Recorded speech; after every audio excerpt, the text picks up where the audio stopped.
I appreciate you coming out. Thank you for having me. I think we'll just get straight into it. Sure. For those who may not know who you are, what's your story? You obviously were quite relevant in the news a few years ago with a lot of things that happened with is Danny and Layla, are they related to you? Yes, both are related to me. Both are related to you. So I'm going to assume cousins in all cousins. In some way. We'll just say cousins, you and your cousins and your children. Yeah. Most people listening would have heard at some point the story of a number of children who had been killed in a car accident in Oatlands. They call it a crash. Yes. Killed in a crash. Yeah.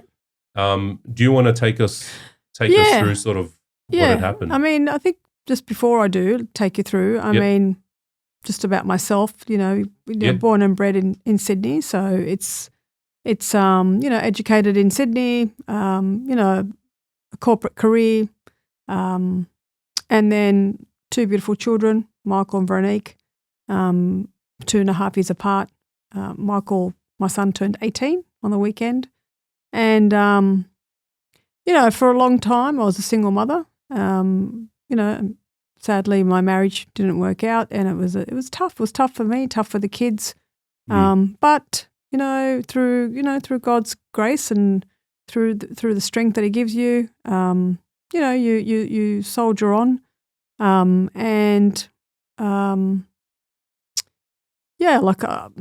think sorry, I've had a mental blank. Just no, kidding. that's okay. We could, if you have to edit that. But anyway, so I was just giving you a bit of background about myself, and then. Were you born here? Yeah, you were born and bred right? here. Born and bred. Both your parents are from Lebanon? My mum is from Lebanon. Yep. My dad is Chaldean.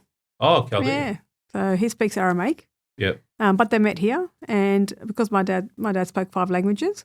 But, oh well. Yeah, but my mum. Was your dad a Sakr? No, my first husband was a Sakr. Oh right, that's right. Yeah. Yeah, so you've kept that name. I kept the name because my son said, "Mum, I want to keep our names the same," and that was what my son needs is really important to me. And then I got an annulment and remarried at St. Joseph's at Croydon, in the Maronite Church. How old was your son when he made that request? 2.5 years ago. Oh well. Yeah, he just said, "Mum, please, I don't want you," because he's very he sees the bond, that family bond, that unit, and that was important to him. So. It's a critical part of identity, but for you to make that allow, that's a big sacrifice. Yeah, it can be quite difficult in these situations. Yeah, it is. And for me, I just thought to myself, what's more important, a name or what's important to my son? And if I was to look at it, he actually wanted me to have that same name. So, but yeah, look, I remarried at St. Joseph's in Croydon. Monsignor Shaw married us. I have a lovely husband, Craig. Who is Scottish by background, but obviously born and bred here in Australia. And he was Anglican, but didn't really have didn't practice faith. Believed in God.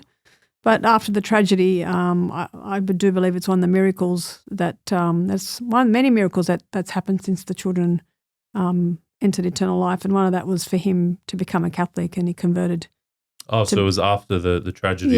Yeah. So Father Eli Amin, he's got a whole year with Father Eli learning about the faith. Yeah. And as an Anglican, the Catholic Church acknowledges the baptism, but obviously the reconciliation, the Holy Communion, he had to do all that. And but it was a really beautiful, and that happened November 21.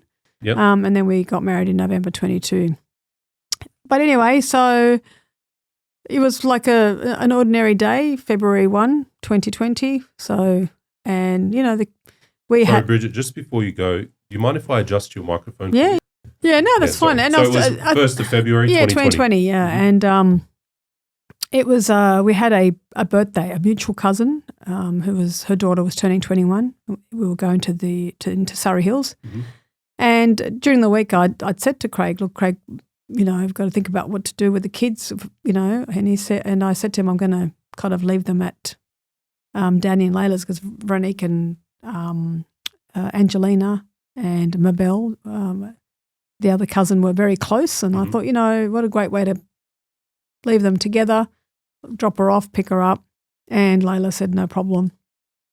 Anyway, so that day was a very, very busy day. Like I got her out of bed. She'd slept with me that night before, and I got her out of bed. I said, we've got 1,000 things to do, Veronique. And part of that day, in looking back, was she would really want to go see my mother, and we had lunch with my brother-in-law who's semi-retired, and she loved spending time with him. So as I look back on that day, I thought, wow, everybody she was really close to, she visited. Anyway. It was a Friday? It was a Saturday.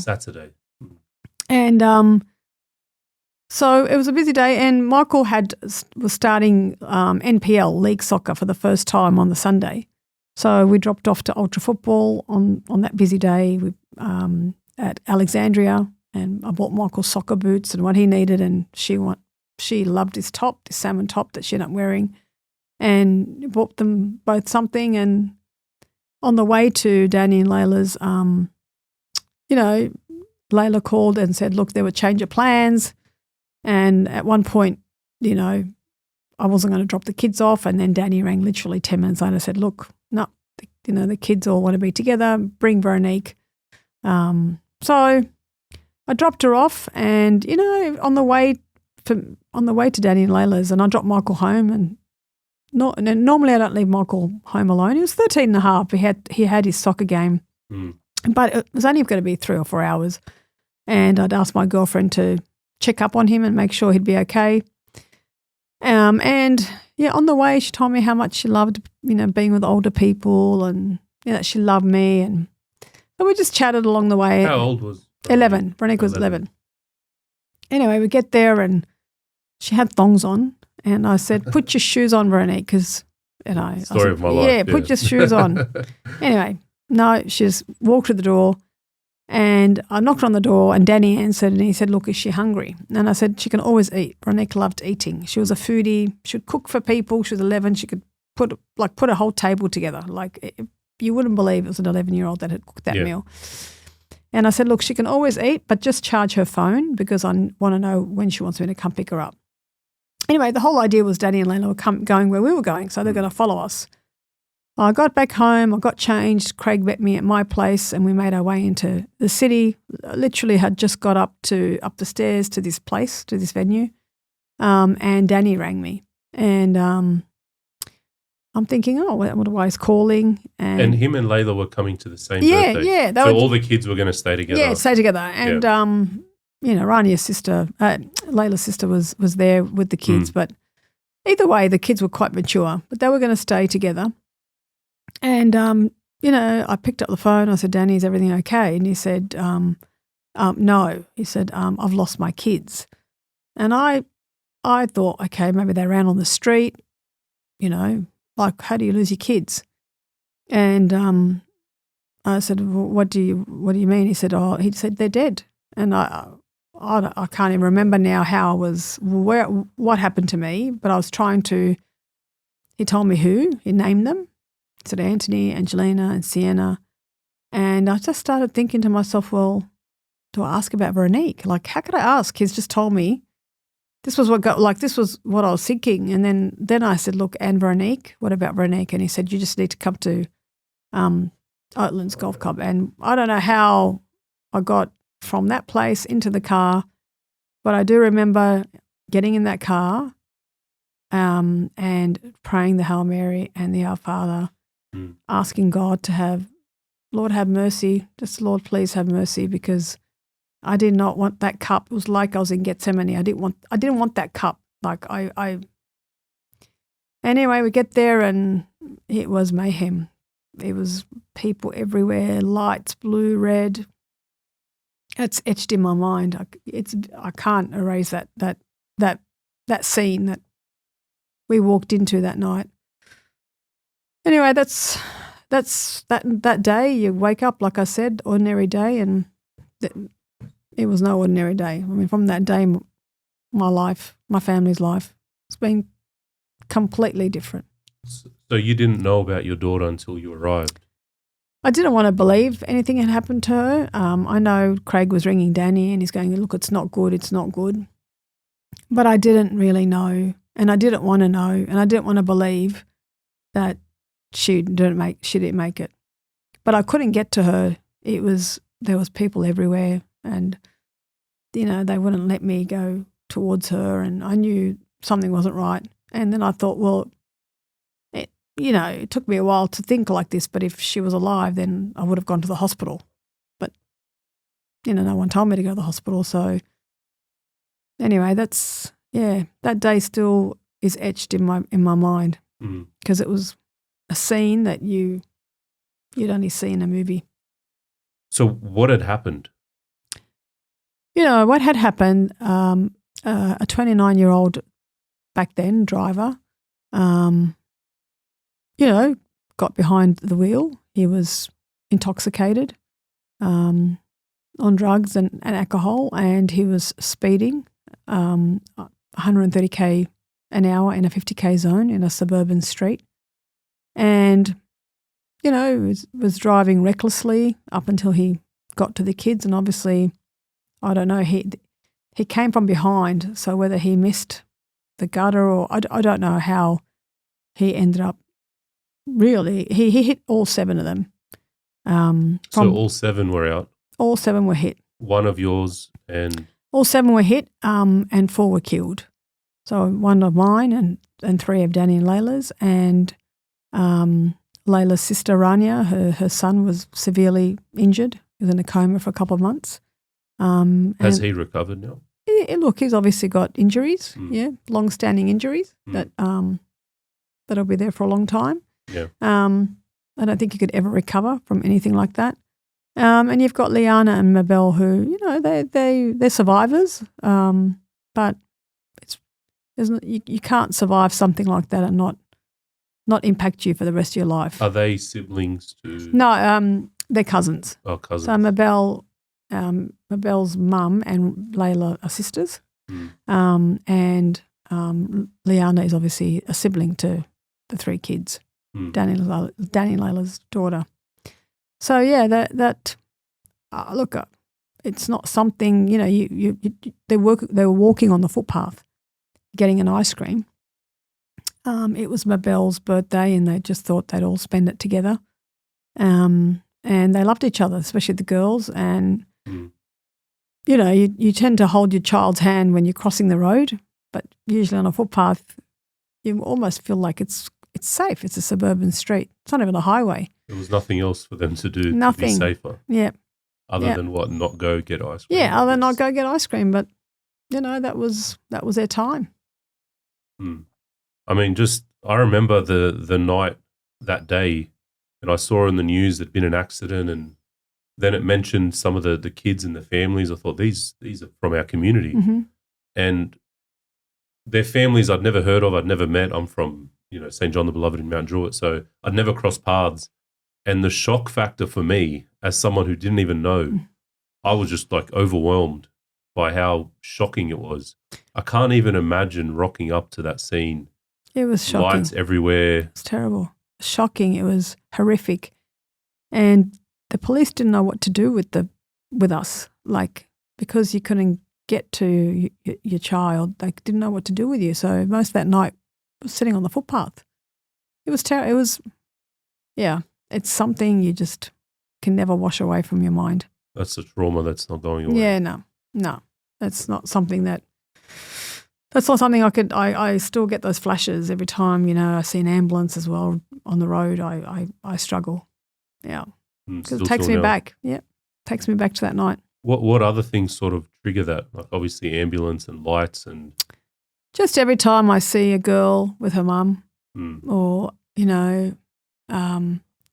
a family where you see the siblings and, your son hasn't got a sibling anymore, although he does, but not on earth. Those things at birthdays, and I made a decision to stay close to her school friends. I wanted to see how they grow up and, what they're so like. You're still in touch with Yeah, your I definitely, I've made and every year we have a birthday for Veronique at our cafe.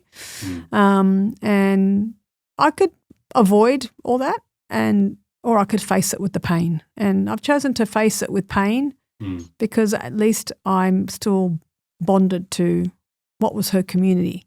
Because when you lose someone, you just don't lose that person, your love for them. You lose the love they had for you and the community that they had built around them. And so it's not your flesh and blood is stripped away, but everything that comes with your flesh and blood is also, it just disappears. So I made a conscious effort to make sure that I don't let that disappear, that I stay part of that life of hers and relevant to her friends and the mothers and fathers of her friends. And that takes a lot of effort. I think the lot. natural inclination would be, I'm done with all of this. I don't want to remember. Yep. I want to escape. I want to numb it. Yep. But to face it head on. Yeah, I do. Honestly, still till now, when I look at yourself and Danny and Layla, you know, and there's that saying in Arabic, Allah la jarrib. Allah la jarrib, it's true. God, please don't try me, because as much as we like to think we can do certain things, and that's why I do think it's a grace of God. Like, it is a grace of God. It's not human, you know, how you guys have also decided to act from this point on. Yeah. You know? Like, you could have acted in so many different ways. Yeah. And most people would probably act eventually with a lot of anger and resentment. It's true. And I do speak to a lot of people who have lost someone in their life, and we're part of a road trauma support group that my husband Craig does a lot of work to try and, you know, support families of those that have died on the road, be their voice, whether through changing legislation or even just providing support. There's a lot of anger, but I can honestly say I don't hold anger. I never held any anger, because I was focused on, well, why did God permit this to happen? I never said, why me? Because why not me? So many people could suffer, and it's not what I mean, it's the worst thing that can happen to a parent, to lose their child. But why did God permit this to happen? And what is the greater good of this tragedy? And, you know, so much has come out of it, you know, through the forgiveness that we have had for what's happened. I'm not to say there's no justice, but to forgive is to kind of let go. And I think— to waive the debt. To waive the debt. And I think for me, in particular, I believe that there's no sin greater than God's mercy. And so if Samuel was to repent, and, you know, we believe he has, and he's sorry, well, and I still hold a grudge, what's God going to say to me? You know, and when Jesus died on the cross, and when the thief asked him, you know, will you think of me when you enter the kingdom of God? And he said, you know, from this day you will come with me. Basically, God saying, I have mercy right to the 11th hour. I won't abandon anyone. So Samuel's the name of the driver. Samuel's the name of the driver. You mentioned there was forgiveness. You mentioned there was repentance on his end. Yeah. What was sort of the timeline? I mean, starting with the forgiveness aspect, because from the world's perspective, it happened a lot quicker than any human would have imagined. Yeah. You know, I remember reading something that Layla had publicly said something within 48 hours. Yeah. Which was very powerful. I mean, for you personally, what did that process look like? Look, for me, like I said, I was asking for God's mercy for me and for him, because I wasn't quite sure how we were going to get through this, how I was going to get through it, how my son was going to get through it, my family. But as I prayed and, the lamenting, my heart was, and I'd start to pray for the driver. Like every time we prayed the rosary, I would offer a decade for him, because I started thinking. How long after? No, it's almost like within weeks. I was praying for him. Yeah, praying, because I kept thinking, like he has to live with himself. He has to live day in and day out with what he's done. And, sure enough, he was intoxicated and on drugs and alcohol at the time. And you think about it, if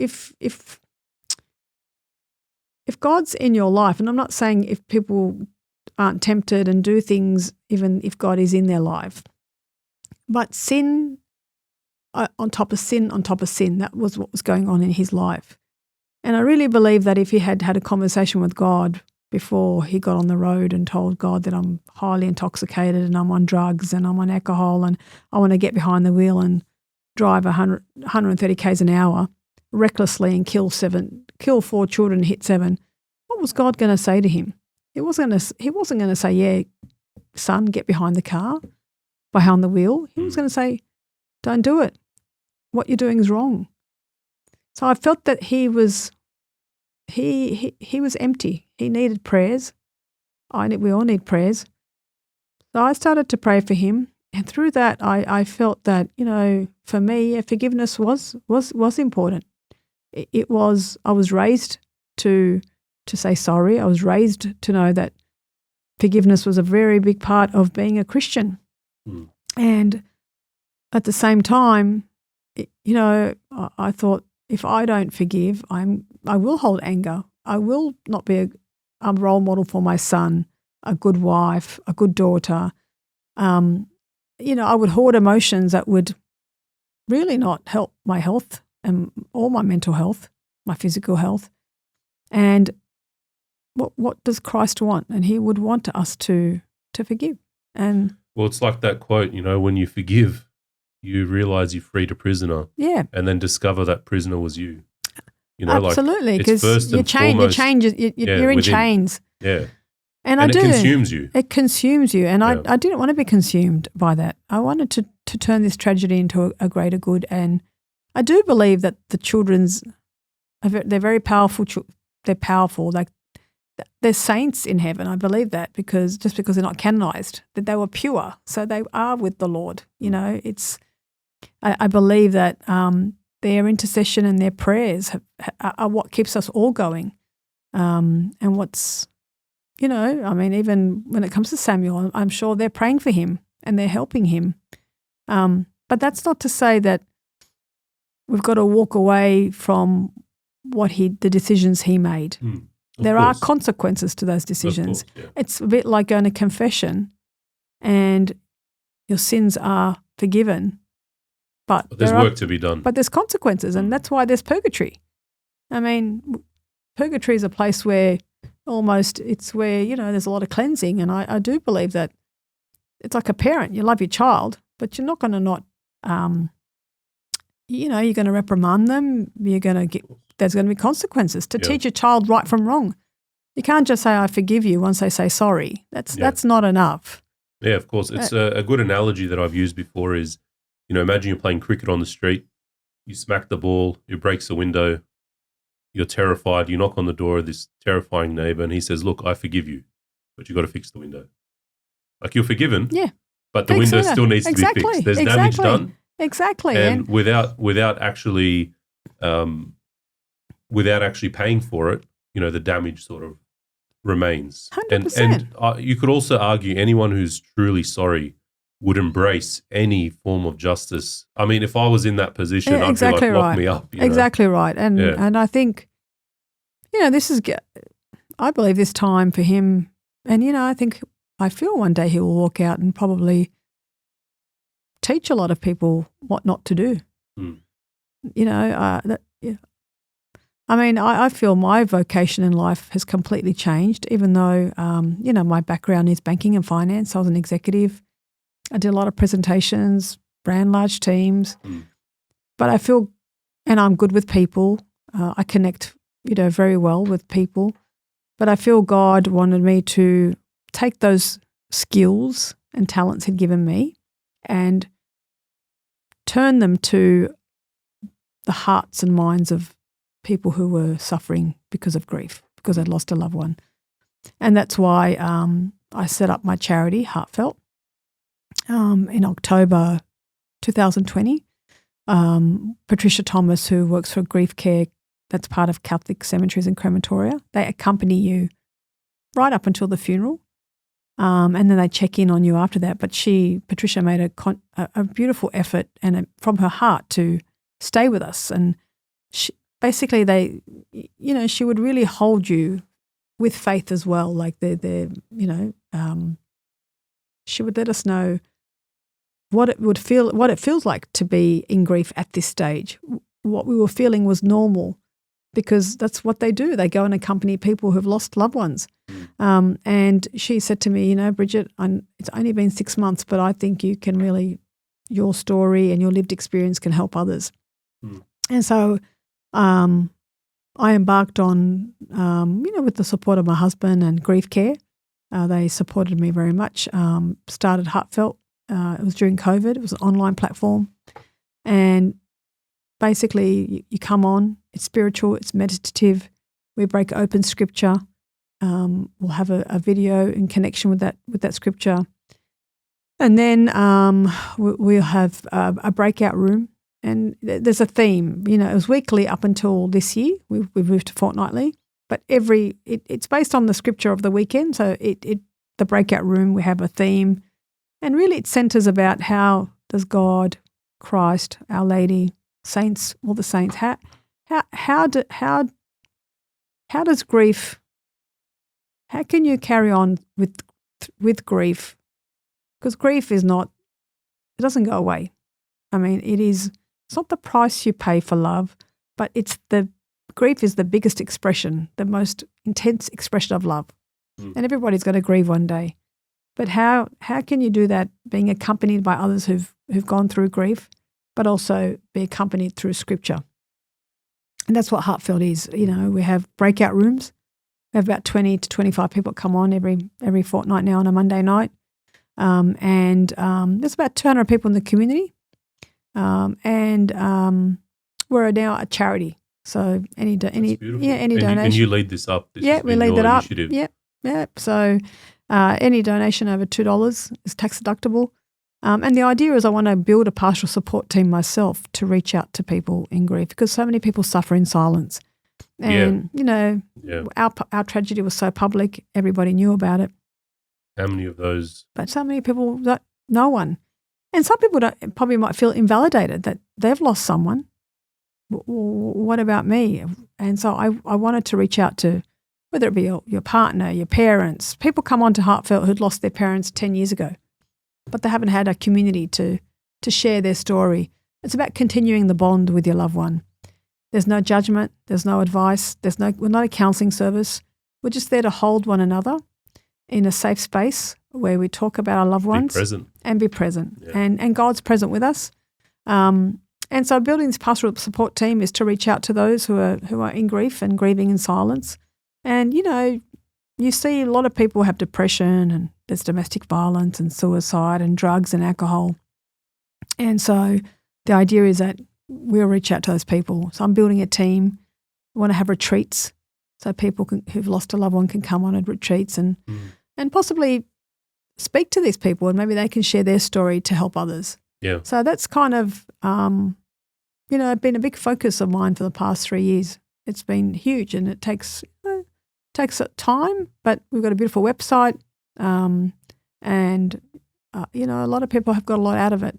On the 27th of July this year, coming up, we've got an annual Mass. Father Eli Yamin does the Mass at Santa Sabina Chapel where Veronique went to school. Obviously it's a Maronite liturgy, but we have people come from everywhere. I mean, the amount of, the Roman Catholics that come is incredible, and Christians come to this beautiful Mass. It's just really beautiful, and it's to bring people together. That is beautiful. To honour our loved ones. Yeah. Did you find that contributing to the healing of others helped you with your own healing? It did, because it does. I mean, it doesn't, you grow around that pain and that grief, but at least, I felt like my soul was being nurtured by being able to help others or listen to others. And it did. It very much. It very much gives me, it allows me to know that there's a mission-filled purpose for what's happened. This is my mission, and there's a purpose, and the greater good that's come out of all this is incredible. And even for my husband, he was walking in a really residential area in Strathfield where there's shops. There were empty shops. It was COVID, and he said to me, "Bridget, why don't we open up a cafe?" And I said, look, Craig, what do we know about cafes? We only know how to drink coffee. And he said, we can honour the children. And Veronique, she loved cooking and feeding people. And so we embarked in July 22, we opened a cafe called Quatre, which is 4 in French, after the 4 children. And we've got a beautiful wall and the wall has because love lives on. So just because someone dies, you don't stop loving them, which is the tagline of Heartfelt. It's because love lives on. And you come into the cafe and you bring a photo of your loved one, and we have a Polaroid camera, and we take a photo of you and your loved one, and you get to pin it on the cork wall. It's really beautiful. We've got about maybe 150 photos there now. Wow. What's the name of the cafe? Quatre, Q-U-A-T-R-E, 4 in French. Yeah, and where is it? In Strathfield. In Strathfield. Yeah, it's just in a residential part of Strathfield. Yeah. And the proceeds of the cafe go towards a Veronique Sakr scholarship, and basically the scholarship pays for a girl to go to Santa Sabina, it's an independent Catholic school, and we wanted to give another girl an opportunity to go to that school who ordinarily couldn't afford to go to that school. And Santa Sabina, the principal, she's been very supportive, Paulina Skirman, and they went out and interviewed and found a beautiful girl who was selected for the scholarship. She started this year in year 10. And and she is she the first one? She's the first one. Yeah. And she'll carry the flag, with Veronique. She's year 10, 11, 12, so in Veronique's year. And she said to me, a beautiful girl, she said, I used to always pray to Veronique that she would, one day look after me. And she's just so excited to have that opportunity to be at the school. It's really, really That's beautiful. And we get a lot of girl can be helped in this way. way. Absolutely. And there's a lot of community support because they know that there is a purpose. And so anything we feel has a purpose, we feel God's directing us that way. And the blessings, the human spirit is incredible, the amount of community support. My son, he lost his father last July, so pancreatic cancer. And probably more relevant for me to have his name too, because it's the two of us, if that makes sense. But Craig's been very, very supportive to Michael. But yeah, look, he, that environment of showing love and forgiveness and mercy, he's in year 12. And 3 months after his father died, he was appointed school captain at St. Patrick's College at Strathfield. Wow. And, he could have been a very different person. If I was angry and bitter, what was he going to be? Especially for a young For a 17-year-old, a young boy to lose his sister and then father. lose his dad. I don't think I could blame him for any path he went down after that point, to stay the course. And being school captain, it's not just about the badge, but it's very suggestive that people look up to him, which means he sets a pretty good example. It's so true. Pushing through when the going gets tough. It's so true. And he even lost, they called him Uncle Tony, but Uncle Tony was like their great uncle, like a granddad.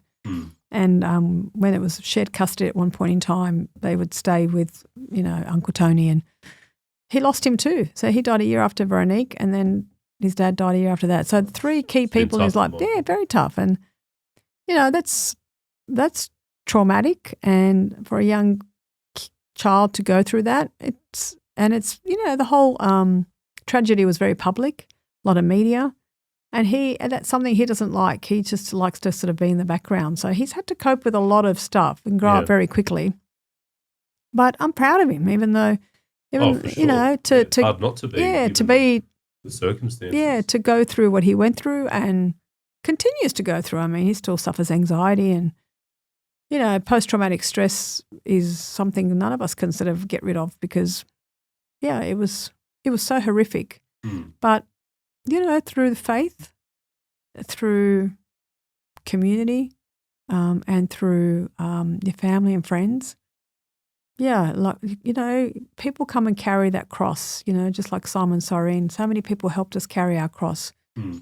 And I've even reflected, about Jesus's journey from, from Gethsemane, when he was in Gethsemane, to Calvary, I look at that and I think that's kind of how we live our life today. Everything that he went through, you can really relate to that, the pain and suffering. And I think pain and suffering, I think you really get to understand the significance of Jesus dying on the cross when you've lost someone. You can really understand not only the pain and the suffering, but also the fact that there is life after death. That cross allowed us to have eternal life. And without that, where would I be? Where would my family be? Imagine if we just thought that was the end. I've met so many people in my life in the secular world, and, their funerals are a memory, like it's just a memory. But our funerals are a celebration of life because there is also an eternal life. It's not the end. Well, how long ago did you start this cafe? July 22. July 22. Yeah. So you've got 2 the years. Heartfelt. Yeah, 2 years. Yeah, Heartfelt and the cafe. And the cafe. Yeah. And both of them are complete charities in a sense. Yeah, One of them funds one funds a scholarship. Yeah, and God willing, if the more we can fund, the more we'll fund. Yeah. And one's a charity. It's a fully fledged charity with gift recipient tax deductibility. So we've been, which is not easy to get. I mean, to be able to. It's not. Yeah. So, but it's a benevolent charity looking after people in grief, and the amount of when people share their stories about their loved ones. It's that continuing of the bond and honouring them. That's, that's powerful. And that's a sign that there is life after death. And I've had, so many blessings from Veronique since her passing, even though every day you carry a heavy heart. I know she's always with me. Like I feel her. I talk to her. And if it wasn't for her and the blessings of her cousins as well, I don't think any of us would be where we are.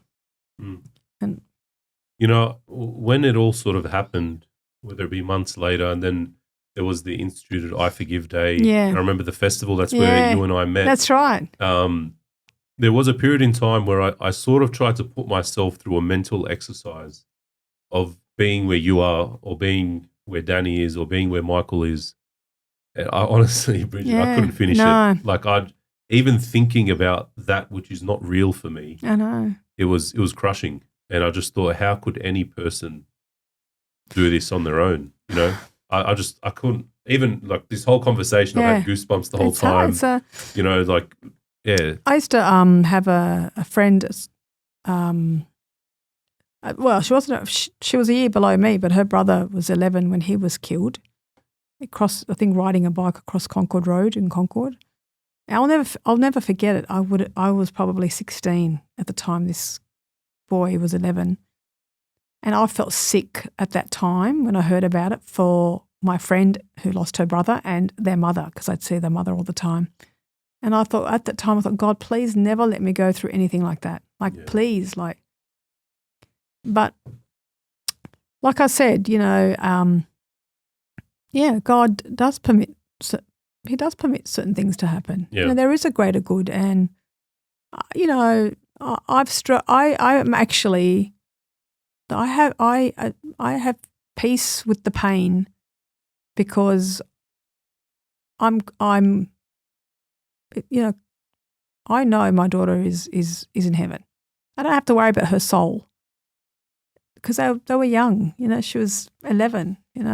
So at the cusp of that innocence probably going away. She was just at that cusp, and I just think about, I thank God that other parents who lose their children that are older and, you worry about their soul. Things, you worry about their soul. And I think I don't worry about her soul. I feel like I've got a child in heaven. Yeah. That's a level of emotional and spiritual maturity, which is so rare. I mean, I wouldn't place myself anywhere near that. Like, when we see people grieving, I mean, grieving's obviously natural and you're very upset, but at some point, it's almost like, are we crying for them or ourselves? And if we had confidence in where they are, would it make it better for us? You know, you can endure it better. You can endure it little bit better. I think you can. Well, I know that's why I can endure the pain.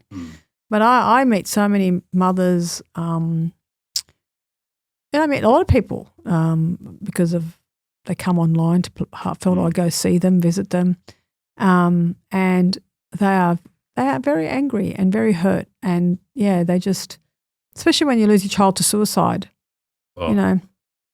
We've got about 4 or 5 mothers who've come through Heartfelt because people come and go. Like they come in for a few months or they come in for a year, and then they move. You know, they move and they say they're comfortable. But when I have sort of retreats or gatherings, and they come back and we catch up with everyone. But it's very hard when you So you can never compare. People sometimes share with me their pain. They said, "But it's nothing like your pain." And I always say, please don't make a comparison. Yeah. Every pain is individual. Every grief is individual. Like your cross is your cross. Your cross is your cross. And Patricia Thomas said, you grieve alone, but you heal together. The power of the community, the power of faith. Like you grieve alone, but you heal together. Yeah, and we're so blessed to have our faith. You can't buy faith from Coles or Woolies. It's years of formation, isn't it? Like you talk about, people, they go to church or they pray. You have a love for Christ, but we've never met him. But we love someone so much, but we haven't met them. And I think that is in itself quite powerful.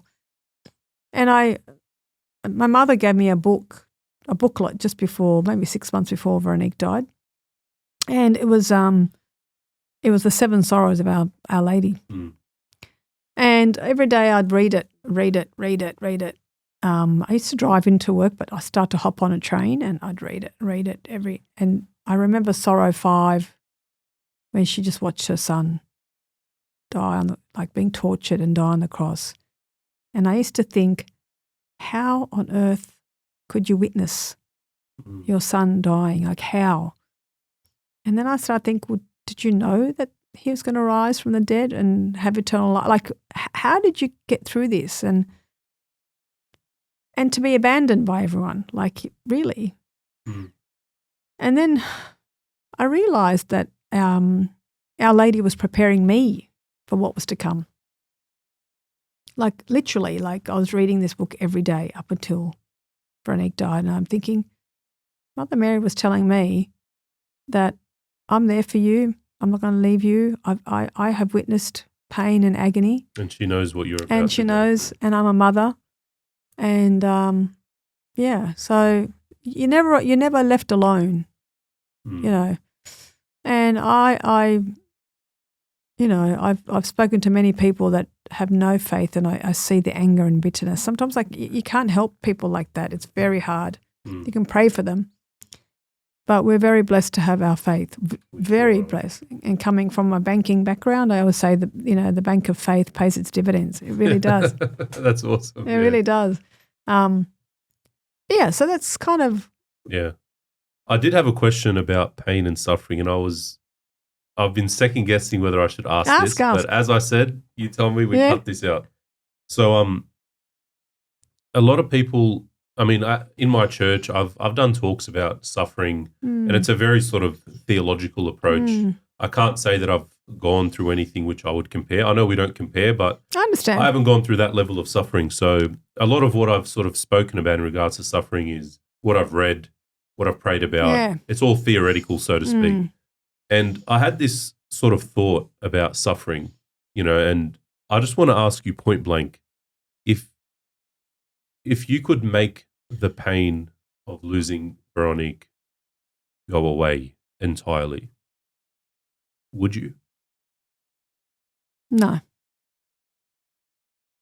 No, because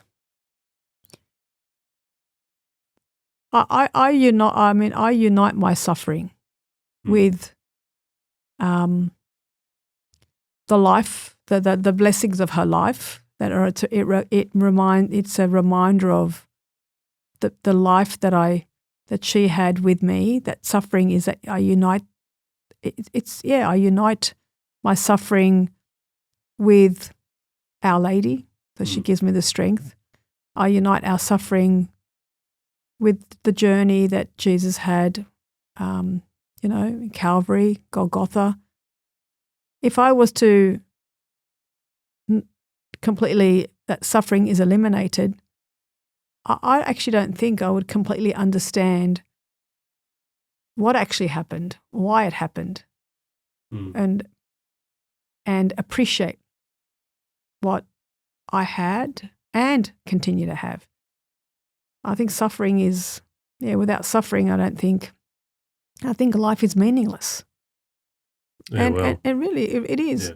Because what do you appreciate? What do you know? Everything is almost untouchable. It's like what C.S. Lewis says, the love is to be vulnerable. And there Correct. is an alternative. You can lock up your heart, make sure nothing touches it, but it will get cold and callous and you're lonely.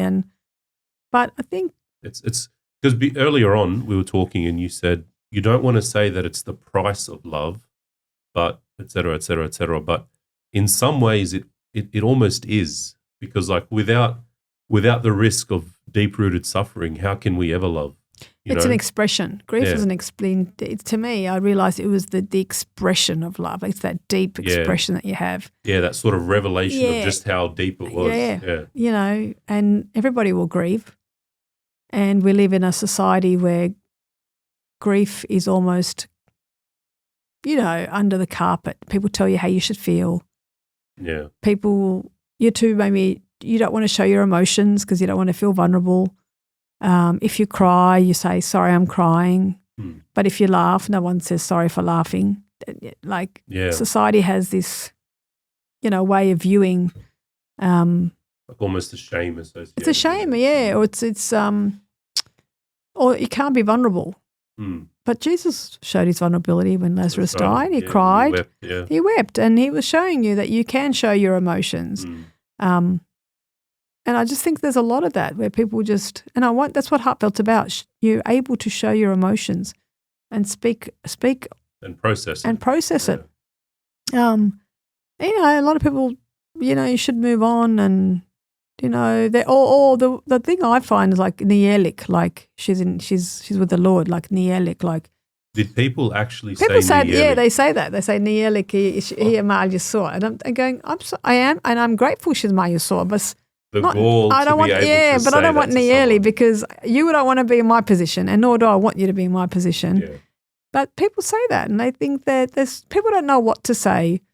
And that people stare at you and they go, oh, look, she's lost her daughter. And, they don't know what to say. I remember I was in the city, because I do work in the city a couple of days a week, and I've come out of my doctor's, she's the best in the city, GP. And I saw a CEO of a bank that I knew very well, and when he kind of glimpsed that he could see me, he hid behind the pole. And so I went around to him and I said, such and such, why are you hiding? And he said, I just don't know what to say to you. And I said, well, you can give me a hug and say, I hope you're okay. People don't know what to say, Well, you sort of mentioned before, and I think the answer is what you said before, in that I think presence is far more important than you mentioned in Heartfelt. We're not here to counsel, give advice. We're here to be present. Correct. Sort of like present with one another and with God. Hold each other and walk through with God. And it's accompaniment. You accompany each other. Yeah. And one of the analogies that I've sort of given when I've spoken about suffering, it's like, imagine your car breaks down on the M4 and, you call NRMA and they say, look, we'll be 3 hours. And so while you're waiting, 10 minutes later, like an acquaintance, barely a friend, drives by and sees you and they pull over. What's going on? Correct. Look, I can't fix the car, but I'll wait with you until NRMA comes. That's exactly what. And it's like they never fixed your problem, but you would probably appreciate them far more than the roadside assistance guy who rocks up. Yeah, because they accompanied you during a really tough. Yeah. And so would you say the best, like, what is the way to deal with someone who is going through something of this significance? Like, because a lot of people, they don't mean bad. They just, as you said, they don't know what to do. So what are some things that they can do to sort of help? Yeah, look, I appreciated when someone knocked on the door and dropped off a plate of something. I appreciated that because I had no energy to even cook, think about what I'm going to cook. And the fact that my daughter loved cooking made it even more painful. So, so I appreciated that someone just dropped off something. They didn't need to say anything. I appreciated someone just not even saying, look, how are you? No, how are you really? It's like, how do you think I am? Like, I've just lost my daughter. What do you want me to say to you? I'm dancing on a rooftop. Like that sometimes is hard, but just to go, I'm just checking in. If you need anything, let me know. Or do you want to go for a walk? Do you want to go to, like a few people would come pick me up and go to church together. We'd sit in front of the altar, in front of the Eucharist, the tabernacle. Just support, like being held.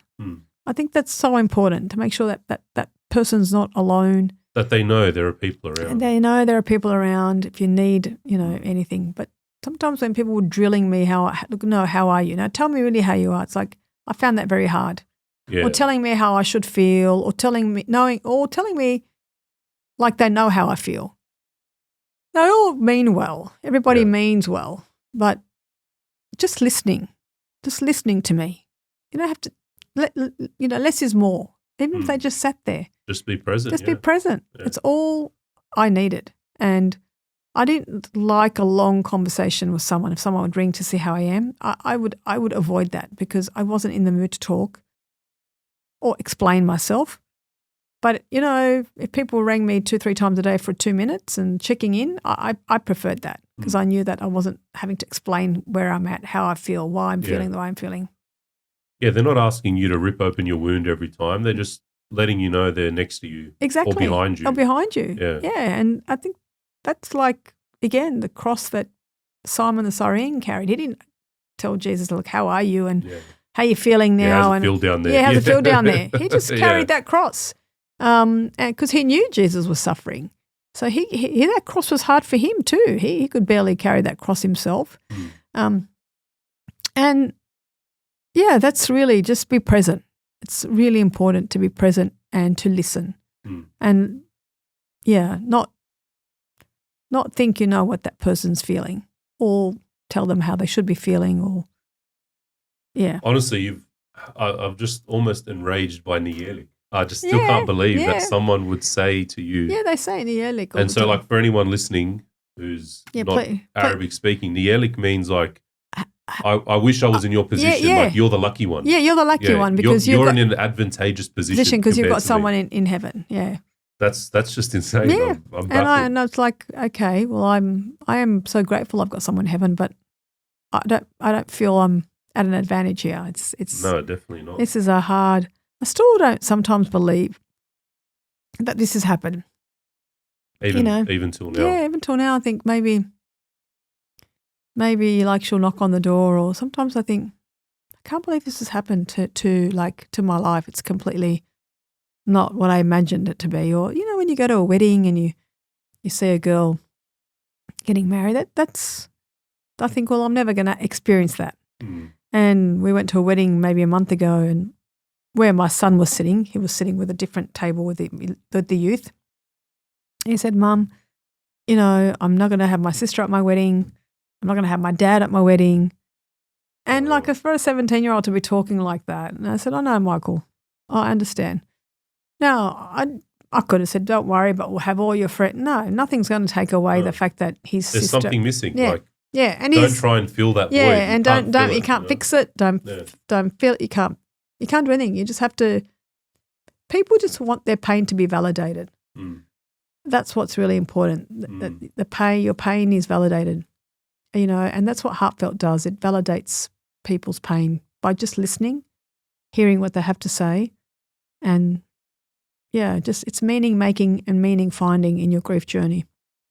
We sort of see this on a micro level in life when someone's ranting about something, and if you try and give them advice, it's like, I don't want advice. Just hear me rant. Yeah, let me let it out. Just be like, look, I get it. Yeah. This is shit. Yeah, and let's move on. Exactly. But don't try and convince me that there's nothing actually lacking. Exactly. I've lost loves, the two of the biggest loves in my life, and you're going to tell me that, oh, no, it's fine. Yeah. It's still going to be a normal wedding. It won't be. It won't be. And that's okay.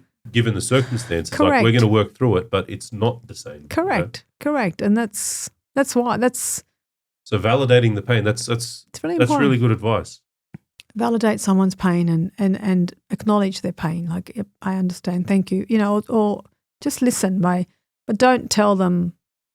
Yeah, don't try and justify or explain or let them think otherwise. It's almost like people are trying to reframe you into thinking everything's okay. Yeah, because they can't deal with it not being okay Yeah. for you, you know? Yep. And look, I've seen in my own family, like, they've struggled so much that they couldn't be there for me the way I wanted them to be there for me. Because, you know, Veronique was so close to my sister and my brothers, and they were suffering too. And so sometimes even your own family, everyone's suffering very differently. That you need the other companions around you, the Simons, who don't, you know, who are not immediate family but are there. People who are disconnected enough that they have the emotional availability. Correct. That's exactly right. To be able to support, you know. And the human spirit has been incredible. You know, those dark days had some glimpse of light. You know, you might have, you know, a sad moment. There would be a little joyous occasion that would come through, because that's what they try to do. They try and bring some joy to your life. And yeah, the power of the human spirit, sadly, is only seen sometimes through crisis. It is sad. You don't see it you know, you may not see it an ordinary day, but when there's a crisis or a tragedy, the human spirit just comes from nowhere. And you think, wouldn't the world be a better place if that was always the case? If it was always around. Yeah. Like you mentioned that Samuel, the driver, had sort of repented. What was that sort of journey like with you? So when did you? Oh, look, because obviously it happened, and there would have been some trial or something. Was there a trial? Yeah, look, there was a trial. There was also an appeal. He appealed twice, so his sentence was reduced from 28 years non-parole, 21 years parole, to 20 and 15. And I think it's now 3-4 years in. So, so for me, how long did that trial run for? Oh, look, I think it was March 21 was the first sentence, so a year and a bit. That's a long time. A year and a bit before he was sentenced the first time. And then he appealed. And he appealed a couple of times.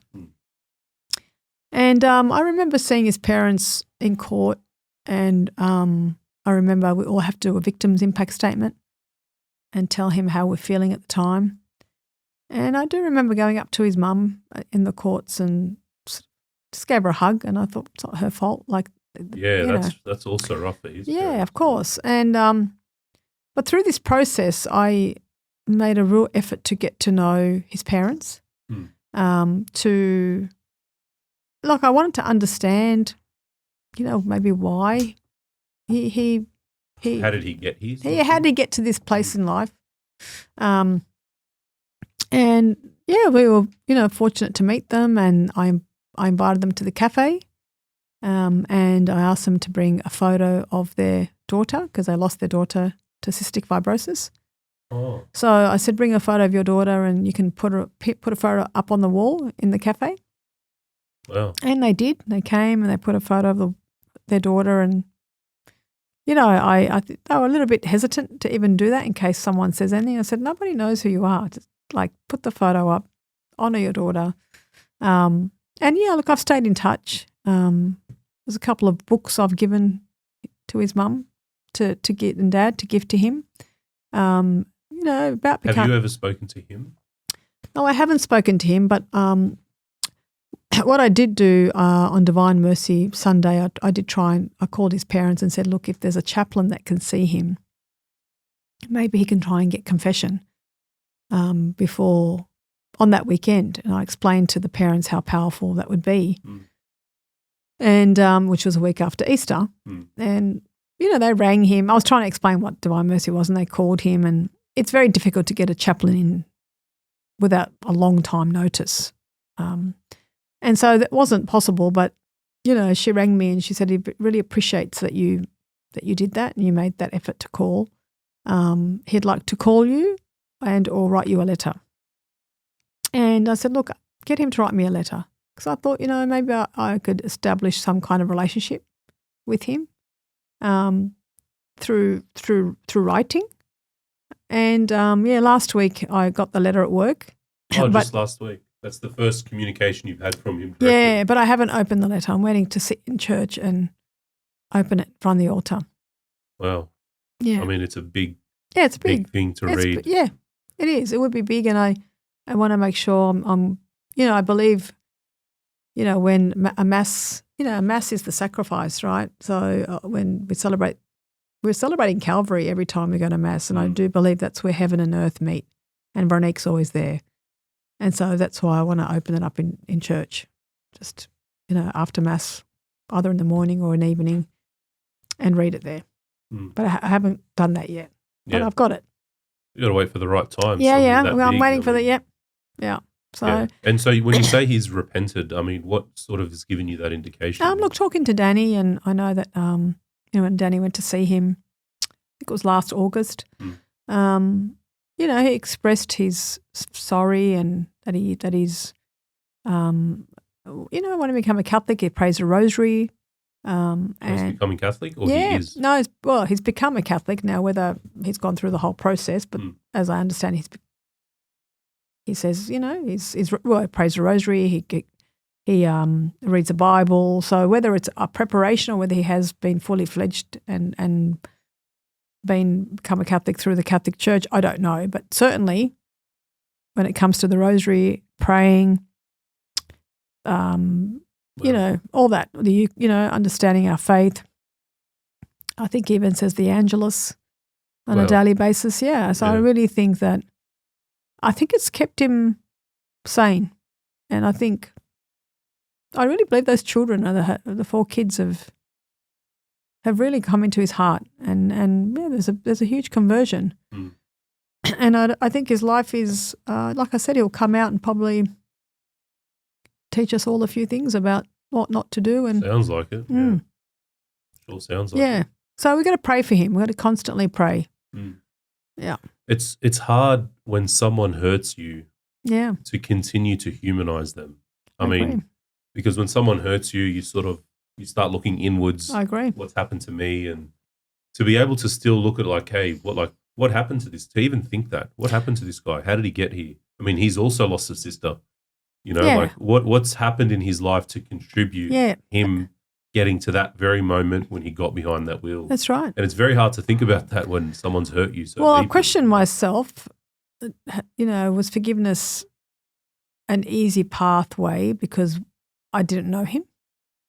If that was my brother or sister that had the kids in the car and he, drove recklessly and they died, would I have been as forgiving? A very good question. Yeah. So you asked yourself. I've asked myself, and I keep going back to, you are forgiven. Like I said, there are consequences, but you are forgiven, because I need not to be chained up. I need to face God one day and say, God, this is very hard. It's not just a once-off forgiveness. It's an everyday process. You can't just say I forgive and walk away. It's not binary like a switch, like forgiveness That's achieved. Right. We're forgiven. No, you got to really go through the process daily. And so, I've really worked hard on for my mental health and for my well-being and for me to one day see my daughter again and really live what Christ wants us to be. Then and you've got a son who needs you. And he needs me, and he sees how I live my life. And he always says, Mum, you're such a great role model for me. Imagine if I was in the bedroom, closing the door, bawling my eyes out, not interested, neglected my son, because usually the siblings are usually the forgotten grievers. How would he? He's already had a hard life. I can't make it harder for him. I've got to show him that he is worth living for, and he is. Well, So I think that's important. And even for my marriage, imagine if I was constantly angry. Yeah. And I mean, then I think to myself, imagine if Veronique was overseas let's just say Canada, and every time she rings me, I'm bawling my eyes out. Come home, I want you, and bawling my eyes out. She probably won't look forward to ringing me. Yeah. Because I'm draining her every time. Yeah. So I need to make sure. Especially if she's happy where she is. Yeah. Yeah. And I need to, and I ask myself, then. would she want to come back? I don't think so. Yeah. It's the pain I'm suffering, and Michael, and even Craig, he had such a bond with Veronique, very close to her. Were you guys married at the time she had passed? No, not yet. Yeah. And when did you guys get married? January 22. So Yeah. about 2 years later. Yeah. Yeah. Craig sounds like a legend. He's a good guy. Yeah. He's a good guy. Yeah. He's a lovely, lovely soul. Yeah. Was he always involved in road trauma before? No. This all happened. This is all road trauma. It was set up after. So he's a good man. He's a good person, working really hard. He did. He was a Simon, and for him it was like, coming from an Anglo background and from the Shire into this world of, oh my God. Oh, like he was white. White. Yeah. Coming to this world of like, oh my Lord. He could have gone the other way. He could have said, I'm not doing it. Sure. I'm not interested in this. This is too much. Maronites are intense as it is. That's right. Yeah. That's right. We're an intense That's community right. on all levels. And then you add this to it. It's true. If he walked away, it's hard to blame him. It's true. That's true. It's intense. It's true. But he loves it. Yeah. He loves the community. He loves he loves Father Riley. He loves St. Joseph's, like Father Dad. He loved that community. And, he doesn't miss Did you mass. say there's Irish in him? Scottish background, yeah. But, Yeah. So, yeah, he's come a long way, like from, I suppose it's almost been like magnetic for him. He's had no choice but to just open up his eyes to that there is what's happened, and look at the blessings that have come out of such a tragedy, even though, sometimes he finds it very hard to grasp how could this happen.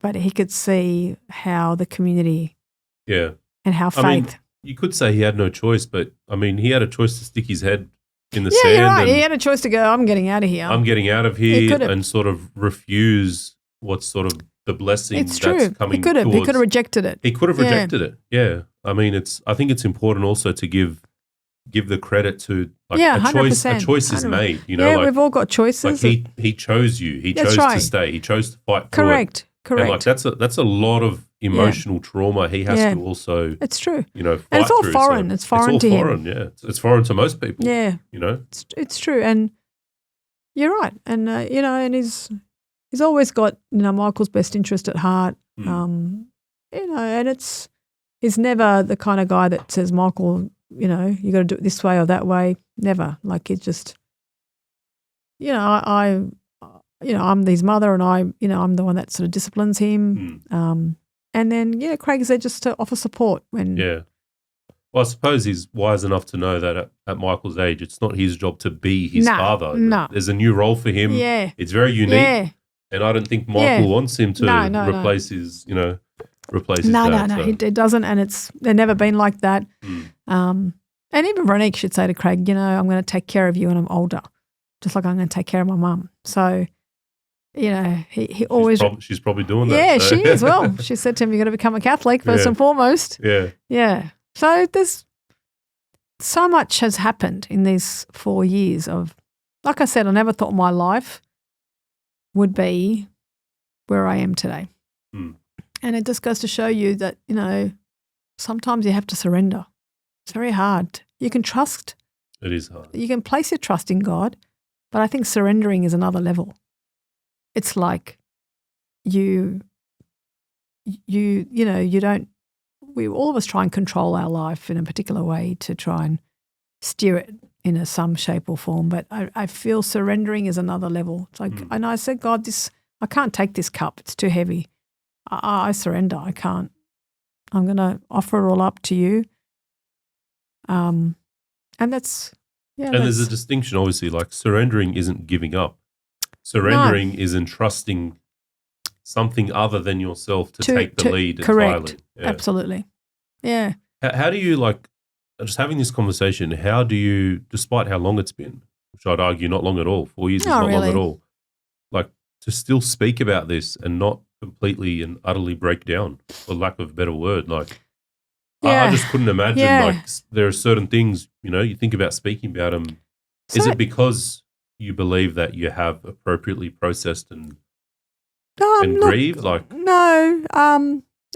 Well, I also, like, on top of everything, we all have professional help. So I've got a psychologist, and I've got a psychologist for my son almost straight away. And it's been a blessing because he happened to be an ex-St. Pat's boy, which I didn't know that. But he has faith. Like, so when he's with Michael, teaching him the technical skills to cope with what's happening, God's always in the back of his mind when he's speaking to Michael. No, it's my conviction that for an ex with the Lord. That's amazing. And if I didn't have that conviction, I couldn't stand it. I couldn't sit here. I'd be, I reckon, a real wreck. That's the conviction. Yeah. A few weeks after it happened, and even the months, I remember when I would see like videos or the news, I'm just being honest, like I would look and see you guys, you and Danny and Layla, and I would sort of have these thoughts like, are they just in so much shock? But then it's like a year passed. It's like, are they still in shock? And now it's like been years. I'm like, I don't think it's shock. I think there's actually something that's occurred here, like shock only covers things up for a short period of time, and these were just questions. No, like, you're right. I didn't understand, but to hear after 4 years and you're like, no, it's the conviction. It is. Sit here and talk about it. It's a conviction, and that's not to say there's no tears. Of course. That's not to say there's, because everyone grieves uniquely, that there's, 65% of couples divorce after they lose a child. So that's 65%. Yeah, because your grief is so different that it's too intense to even have a relationship with that person. That's how. Wow. But I feel that even though there is that, like I said, some days I get up, I bawl my eyes out and I keep going. I think, okay, God, here's another day. But I do think it's the grace of God. It's hard to explain that something like that could happen and that you could still get up and function. Live and yeah. And even though there's brain fog and there's lack of concentration, and I can't be the corporate executive I used to be. We sold our business. We had a finance business. We sold that. Sometimes I can barely read a full page. Like my brain doesn't function as well as it used to, because your brain goes through trauma and it's not the same. But I'm still, God still blesses everything that we do that honors Him and honors the children. And so, I think you're right. I think it's the blessing, it's the Holy Spirit, and you just it's hard to explain that such a thing could happen, but you could still get up because it's really the Holy Spirit. It's faith. It's a conviction, and it's that mission-filled purpose that God has wants us to complete. Yeah, I appreciate the honesty in that. Like you're very forthcoming that, hey, like I'll never be the same. No, I can't operate at that same level, but yet there's still so much good, to live for. Yeah, very true, because God has given us all talents and skills. All of us have. We're all been unique, and I think what I do know, where I could do with little, I don't need that it, I mean, like I said, coming from an executive role and running big teams and, strategy and submissions and God knows what, all that stuff. What I did really well was build relationships with, all the institutions, financial institutions in Australia. That relationship side, that heartfelt side, I could do that. I don't need a book for that. I could do it well, and my heart reaches out to these people, and that's why Heartfelt is really important to me, to build that community where we accompany one another. I think last year we had about 600 people at the Mass, and so community is growing. When is the Mass held? 27th of July at Santa Sabina. Soon. Yeah, in Strathfield. And is it open invite? Yep, it's an open invite. It's I try and I get a hall which is at the school at 5 o'clock, just for people to come in. We have maybe just light refreshments, and then masses at 6:30 at the chapel. Till 8 o'clock. Father Lee loves having a bit of a long mass, but we love that. You're like you're in heaven, really, when you listen to him. You've got no sense of timing. You're just in this trance. So that's on the 27th of July. Yeah. So is there a website for the Heartfelt Foundation? Yeah, it's heartfelt.community. So heartfelt.community. If you press keyed heartfelt.community, the website comes up. And do you find that it can still help someone if they're not sort of Christian? Yeah, that's a good question. Because obviously it's rooted in Christianity, but is there something to be had there for those who aren't perhaps, practicing? Yeah, it's a very good question.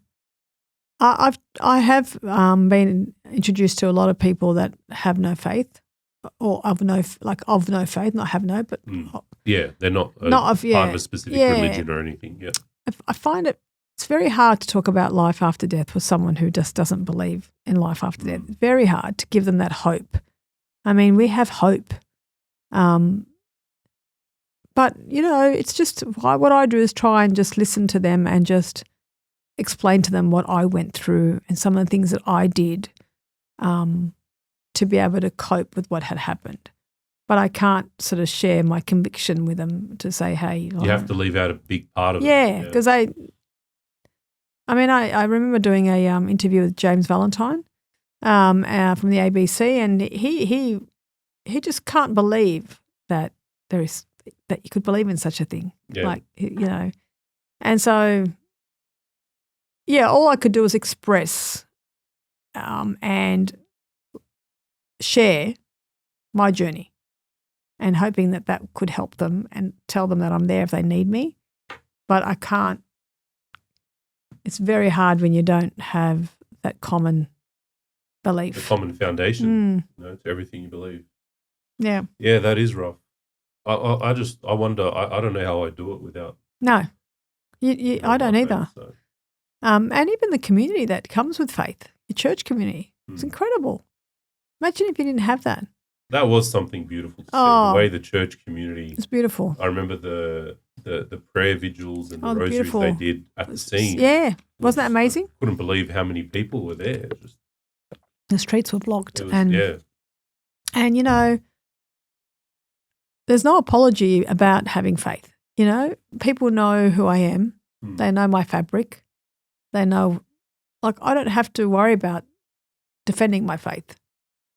We live in a secular world. It's so secular. It's scary. But the beauty about this terrible situation is that I can stand there and talk about my faith, and people stop and listen, because they look at how could you have survived and gone through what you went through and continue to get up and do things in life, and you say it's our faith, or they how can they knock that? Yeah, but because you've got the evidence for it. Like you're here, you're functioning, you're experiencing joy. Yeah, and we're dealing with grief. We're doing good things. We're doing things that have a purpose. Often I think when the world, society, secular world looks at Christians, most Christians are pretty Christian by name. Yeah, if you want to put it that way. And so Christianity sort of, I think we've copped it a little bit in terms of, you guys say you believe this and say you believe that. But look how you act. But then when this happens and the whole world is watching, and you've got these kids who have passed, you've got two sets of parents who are grieving, and the way they react, not just the next day or the weeks after, but a year later and 2 years later and 4 years later. And it's like, I think it's almost like they're waiting to see the chink in the armor. But the irony is, you guys have acknowledged from day one, our armor is all chinks. Absolutely. We don't claim to have an impenetrable armor. No. What we're trying to tell you guys is, despite the chinks in the armor, we have something inside which protects us. Yep. So You're right. How do you knock that? Like, Yeah, you they can't. They so. can't knock it. So it's interesting.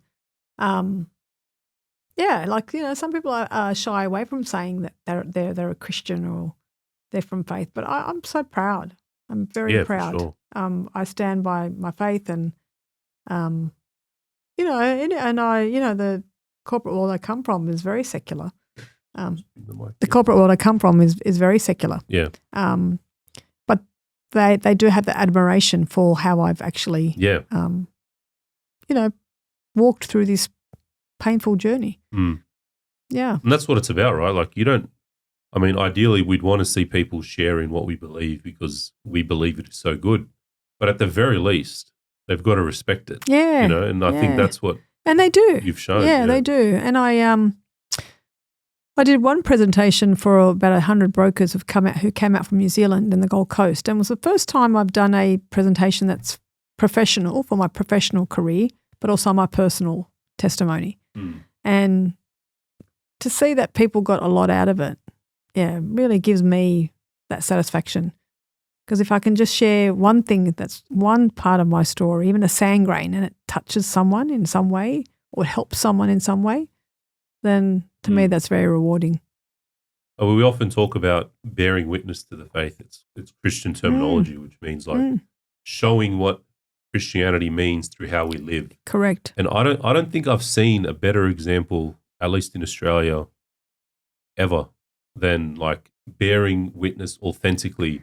Like if I was to encapsulate Christianity through one sort of situation, honestly, I just look at this situation, Yeah, like I never thought about it that way, but you're right. Yeah. I mean, we've lived, we're a testament to, how you can react to a situation. Could have gone either way, and then I know there's a view about people from the Middle East and how they react under certain scenarios, and I think that we've shown the world that with faith and with the love of Christ, this is how it should be. Mm. You're right. We do have a bad rap as Middle Easterners for how we deal with things. Yeah. That's why the whole region's constantly in war. Yeah, so. It's true. And sadly, like you said, they people claim they're Christians, but they don't act like Christians. It's sometimes hard to be a Christian because sometimes it's hard to forgive. Sometimes it's hard to always be the person that has to be. Like Jesus said, love one another, peace be with you. Like as soon as he saw his disciples, he said, peace be with you. He didn't say, where were you? You all dumped me when I was, being crucified. He didn't say that. He went and with love and forgiveness from the word go. Mm. So it's hard sometimes to have that in your like, you got to live that way. Have you seen the movie Greenland? No. On Netflix? No. It's one of those, a meteor is going to hit the earth, everyone's going to die, one of those movies. Oh, no. Basically, all these space rocks are going to hit Earth. It's supposed to be all good. They're watching on the news. This one hit here in the water, big splash. It's all good. The one that was dangerous, apparently they thought it wasn't going to hit. Next thing you know, warning, it's going to hit Earth, Armageddon. You know those movies. There's about 1,000 of them. Anyway, this engineer gets a call. You've been chosen to join the presidential bunker. You've been chosen by the president. So they've selected all these people to go to this bunker in Greenland. And they have to go to this complex where they get given a wristband and all these people are protesting, we want to get in. Anyway, it's an interesting story because when you watch it, your average sort of everyday people, as soon as they find themselves about to die, they just become the most immoral, will do anything to survive. This family gets split up, their kids got diabetes. This friendly couple, which was helping the mum and the kid, end up dumping the mum so that they could use the kid to get into the camp. And like, you just have anxiety the whole time watching this, like straight anxiety. And it just made me think like, I wonder how we would be if we were facing Armageddon, and it's like the worse our situation gets, the deeper we go into who we really are. Yeah, it's you know true. what I mean? It's so true. And so like just watching all these people sort of lose it, some of them stay moral and it's like, no, I'm not going to kill anyone just because I'm going to die.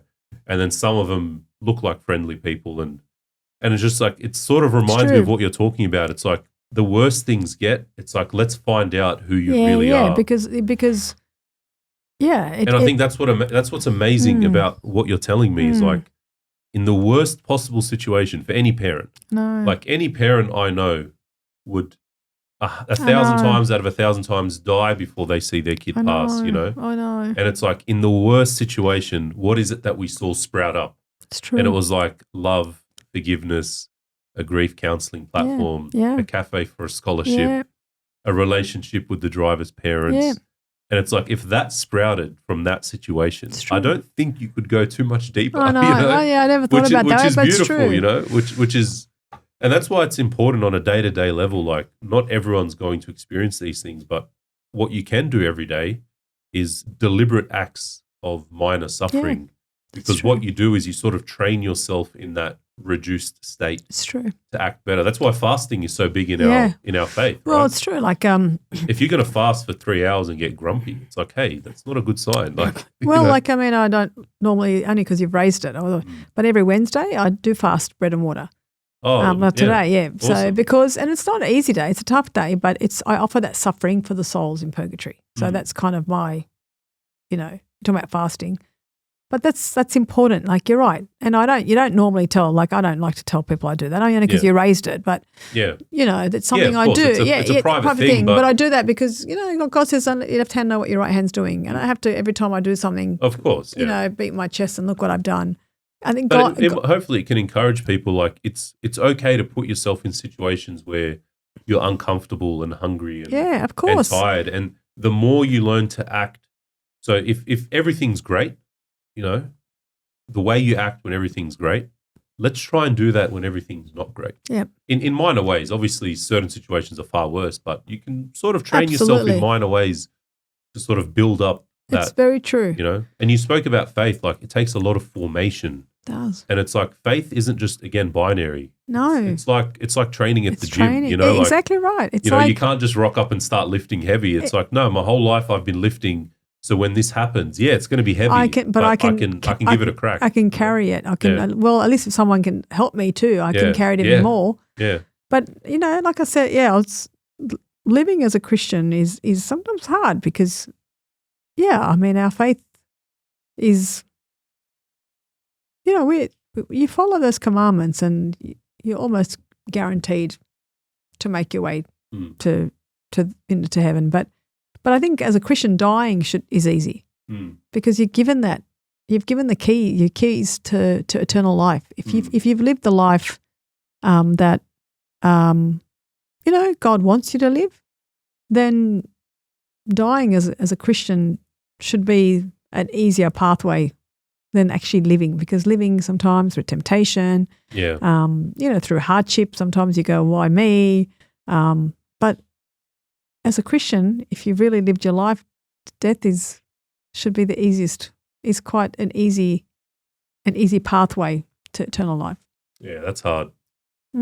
It's a hard thing to accept. Yeah. Absolutely. But once you do accept it, then you're so much more focused on living the way that makes that death that little bit easier. Well, what I've also learned, that you live your whole life building, like you're building. You could be, go to uni, go to school, go to university, or a profession, like a trade, whatever that might be. Then you might, meet someone, get married, or in that process buy a house, and then have children, then maybe buy a bigger house. I'm just throwing these building blocks of life. A bit like super, you put money for your retirement, but nobody actually spends time nurturing their soul. Like, does that make sense? Like, your soul is something too that should be part of the building blocks. Yeah, we spend all the time building our financial future and educating ourselves. And all that. We read, we train, we do all these things to keep ourselves healthy. Correct. And plan for the future. Correct. But we don't really think about our soul. Yeah, much. So your soul, how do you get it to the next? How do you get it into eternal life? It's not part of the planning. We're not trained to plan that way, even though we go to, we'll go to church, confession, formation, whatever that might be, but it's not, you don't think of it as something that you've got to actually build on in your life. It's not, Yeah, when people list goals, it's usually like, I want to get this job. Yeah. I want to achieve this, lose this weight, do whatever. But no one says I want to get to heaven as a goal. And what do I need to do to get there? And I think suffering allows you to think about heaven as a goal. For me, Very anyway. good point. It's like that saying, you're not good if you're only good when you're good. Correct. Like correct. if everything's great and you're a nice guy, that Correct. doesn't make you a nice guy. It's like, hey, what happens when things go wrong, when you're Correct. struggling, when you're suffering, when you're tired, anxious, when you're having problems in your relationship? What is it you do then? Correct. Yeah, and how do you behave and how do you act? So, yeah, I think I think about that all the time. Now I think heavily about my soul. But, because I do want to have even though I've lost my father 10 years ago, and I miss him, and I don't always think, I never really thought even then, like, oh my God, I've got to get to heaven. Like, I've got to do everything, but now more than ever, because the suffering is so intense, it's like a really, what is that reward? And that let it be for something. Yeah, that reward is for eternal life. Yeah. Wow. You've given me too much to think about. Yeah, anyway, that's it. That's my story. You've given me too much to think of. That's it. Like, that's my story. You say that's it. Like, it's, this is, I don't even know. It's going to take me some time to process this. The good news is, as I edit this, I'll get to re-listen a lot, because I think always have a purpose in life. Yeah. Have a passion. It's really important. Whatever you do in life, if you have something like that, What's your passion? My passion is people, and helping people. Whether part of my corporate career was helping people into home ownership. So working for an insurance company, making sure that the banks could lend up to a certain amount so that people can have housing. So my passion is people, making sure for me, there was a roof overhead for first home buyers, as an example. My passion now is also to, I always like to make sure my friends and my family are okay. And now my purpose and my passion is to make sure that the wounded hearts have some consolation. Yeah, it's always, my passion is people. Yeah. I wanted to ask you about your kids, starting with Michael. Yeah. Just like his personality. I know he doesn't like to be in the spotlight. No, Michael is a very, very mature, very old soul. He's a perfectionist to a fault, I'd say. Yeah. He's got OCD to the max, like his anal as they come. Yeah. I could tell. Yeah. He's got charisma. A lot of people love being around Michael. Like, they just love talking to him, and he's smart. Like, he's a smart kid. He's sporty as well. And then he's he used to play the drums at school. Like, he was part of the band. And the reason why we went to the US in January, just before Veronique and her cousins were killed, was Michael was selected to be part of the band to travel around the US. Oh, wow. But Veronique always wanted to go to America.